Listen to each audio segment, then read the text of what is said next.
1965 that I finally left New York as kind of a base and a permanent home, and sort of wandered here and there for several years, and came out in '68 to live permanently in San Francisco. When I got here, the diggers had just been digging, and the Free City people were madly free, and there were free readings every day. Phyllis, who you met last night, is Free City people.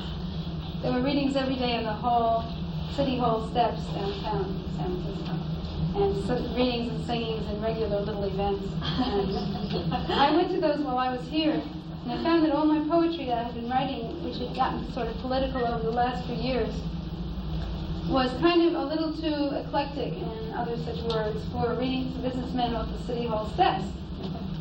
So I decided a new form was required for reading to people on City Hall steps, and I was also, when I was in New York, I was back and forth at that point somewhat. Sam Abrams had rented a big flatbed truck and was going around town, and people were reading and singing off the flatbed truck. I guess that Martin Luther King was killed that spring. That's when the flatbed truck started, 68, yeah. That's when the flatbed truck first went out, and I left New York right after Robert Kennedy was killed, a couple months later. At this point, I started to write these poems, which I've called Revolutionary Letters, which have gone on from there to now a bunch.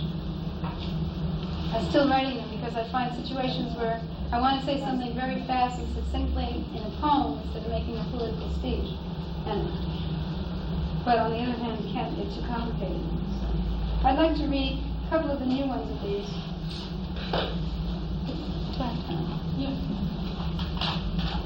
First thing I'm going to read is a dedication to this book because I guess almost everything that I was able to be and do without too much fear in my life, I owe to my grandfather, who was an Italian anarchist, who gave me most of my thoughts and ideas till I was 6 or 7, and my mother said that I shouldn't see him so much anymore. Because we were sneaking out to the park in the middle of the night so he could make speeches. He was giving me lots of espresso coffee and telling me very weird fables and listening to operas together, which he wasn't supposed to hear because they were bad for his heart.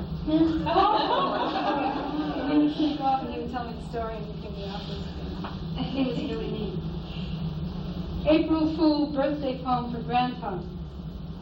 Today is your birthday, and I have tried writing these things before, but now, in the gathering madness, I want to thank you for telling me what to expect, for pulling no punches back there in that scrubbed Bronx parlor. Thank you for honestly weeping in time to innumerable heartbreaking Italian operas, for pulling my hair when I pulled the leaves off the trees, so I know how it feels. We are involved in it now, revolution up to our knees, and the tide is rising. I embrace strangers on the street, filled with their love and mine. The love you told us had to come or we die, told them all in that Bronx park, me listening in spring Bronx dusk, breathing stars. So glorious to me, your white hair, your height, your fierce blue eyes, rare among Italians. I stood a ways off, looking up at you, my grandpa, people listened to. I stand a ways off, listening as I pour out soup. Young men with light in their faces at my table, talking love, talking revolution, which is love spelled backwards. How you would love us all, would thunder your anarchist wisdom at us, would thunder Dante and Giordano Bruno, orderly men, bent to your ends. Well, I want you to know we do it for you and your ilk, for Carlo Tresca, for Sacco and Vanzetti, without knowing it or thinking about it, as we do it for Aubrey Beardsley, Oscar Wilde. All streetlights shall be purple. Do it for Trotsky and Shelley and big dumb Kropotkin, Eisenstein's strike people, Jean Cocteau's ennui. We do it for the stars over the Bronx, that they may look on Earth and not be ashamed.